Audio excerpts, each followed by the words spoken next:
Let me ask you something. Have you ever been absolutely certain of a diagnosis and been wrong? Or have you ever seen a case where the answer seemed obvious to everyone in the room and then the necropsy came back completely different? That's not incompetence. That's not inexperience. That is your brain doing exactly what it was designed to do, taking shortcuts under uncertainty. The problem is that those shortcuts, which cognitive scientists call heuristics, sometimes lead us systematically astray. And in medicine, systematic errors have consequences. In this talk, we're going to name the 5 most cognitive biases in clinical reasoning, understand why each one happens, see it in action with a veterinary case, and talk about what we can do about it. This is one of the most practically useful things you'll learn in this series because unlike the math of Bayesian updating, this is something you can apply the moment you walk into an exam room. To understand common biases, you first need to understand that your brain has 2 operating modes. Psychologists call them System 1 and System 2. System 1 is fast, automatic, and effortless. It's the part of your brain that recognizes a dog in respiratory distress from across the room, or that knows immediately something is wrong with a horse's gait before you can articulate why. System 1 runs on pattern recognition. It's extraordinarily powerful for experienced clinicians, and it's what we call clinical intuition. System 2 is slow, deliberate, and effortful. It's what you use when you sit down to work through a differential diagnosis list systematically, or when you're calculating a drug dose for an unusual patient. Here's the key insight. Most cognitive biases are errors of System 1 running when System 2 should have taken over. The biases we're about to discuss are not signs of stupidity. They are the predictable systematic failure modes of a very fast, very efficient brain operating under time pressure, cognitive load, and uncertainty. Understanding them is the first step to catching them. Base rate neglect is the tendency to ignore the prior probability, the prevalence of a disease when interpreting new information. It is, in a sense, the cognitive failure that makes everything we covered in talks 1.1 and 1.2 so important. Here's the Lyme example. You're in Minnesota, and your patient is a low-risk indoor dog. No tick exposure, no travel to endemic areas. And ELISA for Borrelia burgdorferi comes back positive. Base rate neglect leads you to tell the owner their dog has Lyme disease. But the pretest probability for active Lyme disease in this patient is very low. In that context, a positive ELISA is more likely to represent either a false positive or antibody from prior vaccination or subclinical exposure rather than active clinical Lyme disease requiring treatment. The fix for base rate neglect is exactly what we practiced in the last 2 talks. Explicitly estimate your pretest probability before you run a test and interpret the result in light of that probability. This is not intuitive. Our brains are hardwired to over-respond to vivid, specific information, like a positive test result, and underweight statistical base rates.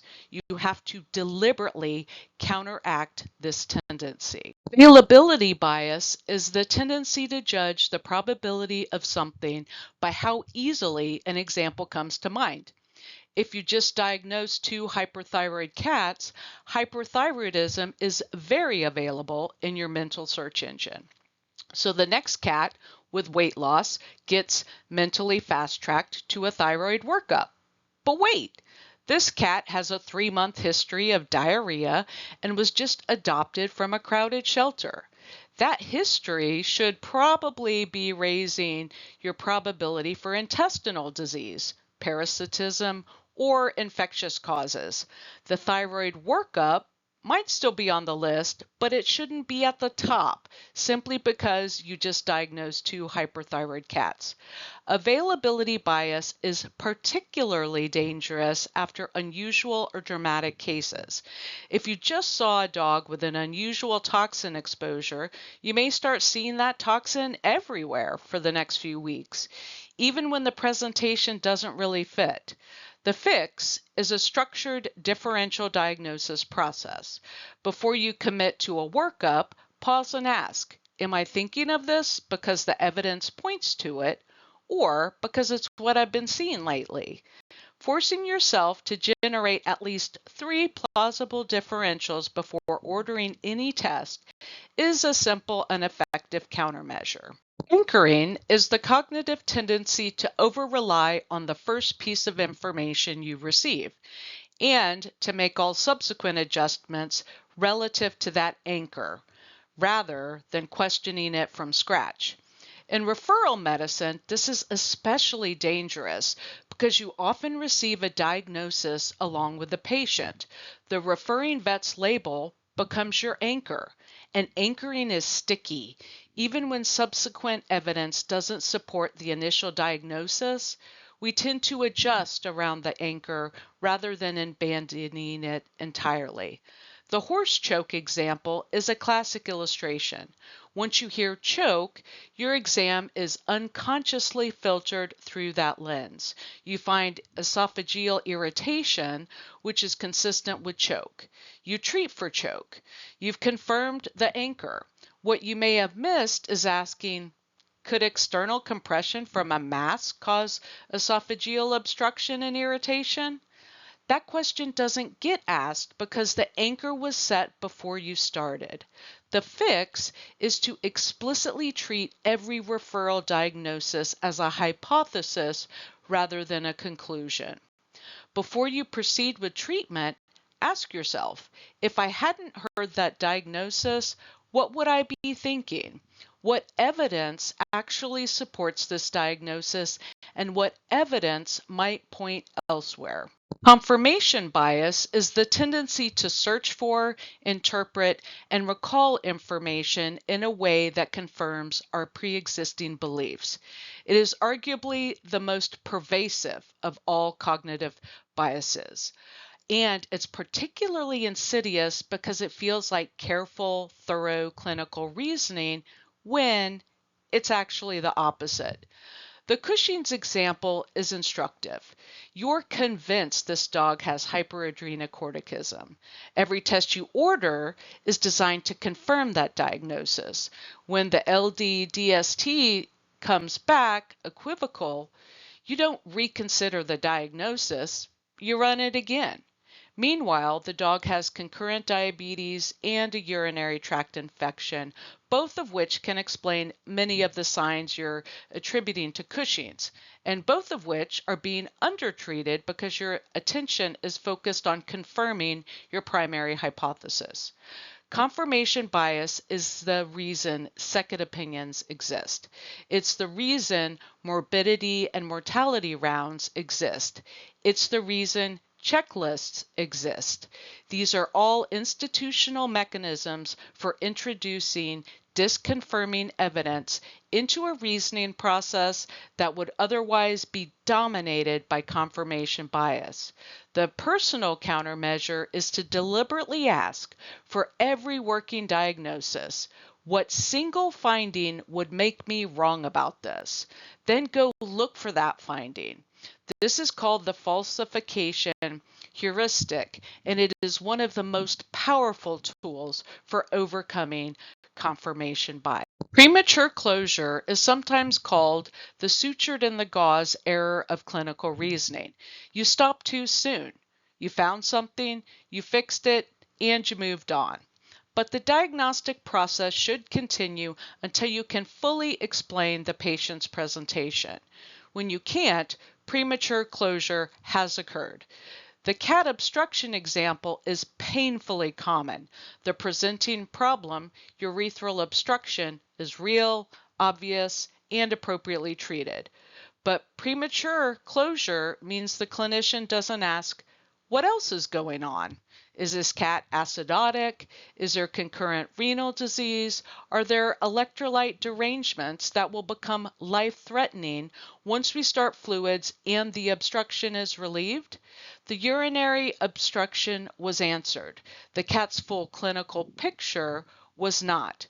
Premature closure also happens when a patient isn't responding to treatment as expected, and instead of reconsidering the diagnosis, the clinician escalates treatment for the original diagnosis.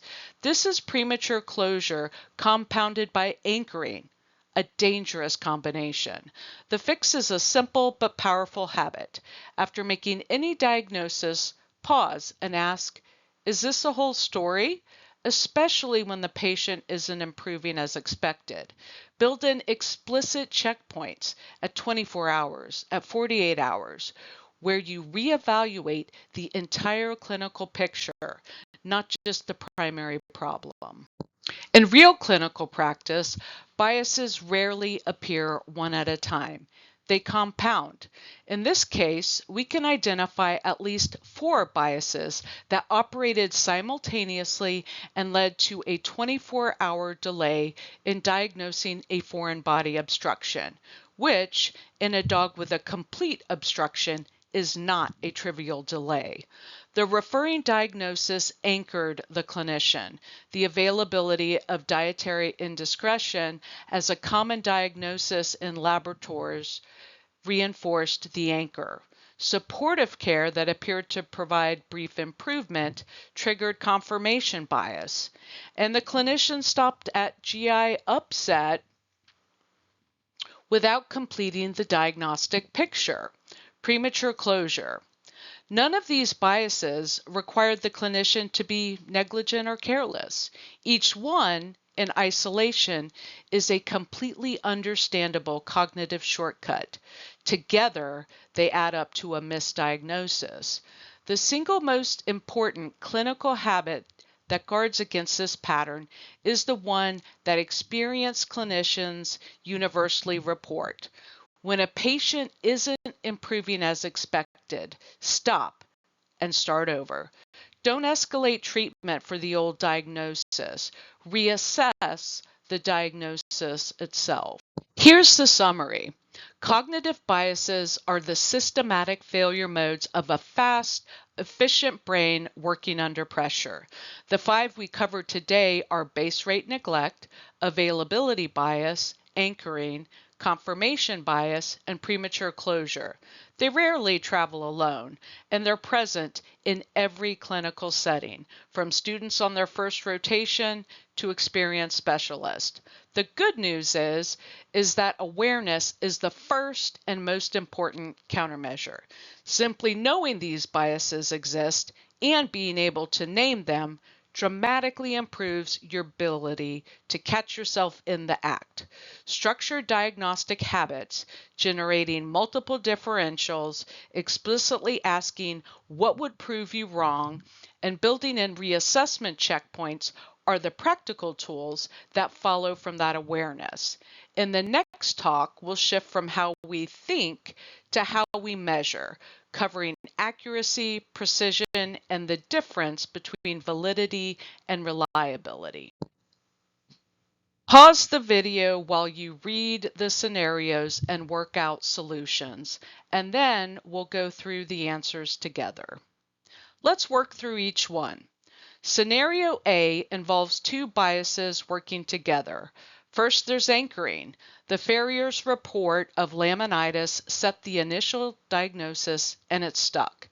Then, when the horse didn't improve, instead of reconsidering the diagnosis, the clinician escalated treatment.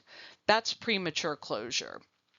The diagnostic process was closed at laminitis and never reopened, even when the patient's response gave clear signal that something was wrong with the diagnosis. Scenario B is availability bias in its purest form.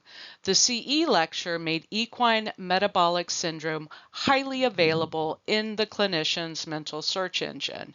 Now, every overweight horse triggers a metabolic workup. not because the evidence in each patient supports it, but because the diagnosis is top of mind. This isn't inherently wrong. Metabolic syndrome is worth thinking about in overweight horses, but the indiscriminate application to every patient, regardless of the individual clinical picture, is the bias. Scenario C is primarily anchoring combined with confirmation bias. The referral diagnosis of PCV2 associated disease anchored the investigation. The workup was designed to confirm PCVAD rather than to test all plausible hypotheses. HERS co-circulation, which dramatically alters disease severity in PCVT-affected pigs, was not adequately investigated. In real outbreak investigations, this kind of diagnostic anchoring on the referring diagnosis can lead to incomplete outbreak characterization and ineffective control measures. The broader lesson: in every clinical situation, the referring diagnosis is a hypothesis, not a conclusion.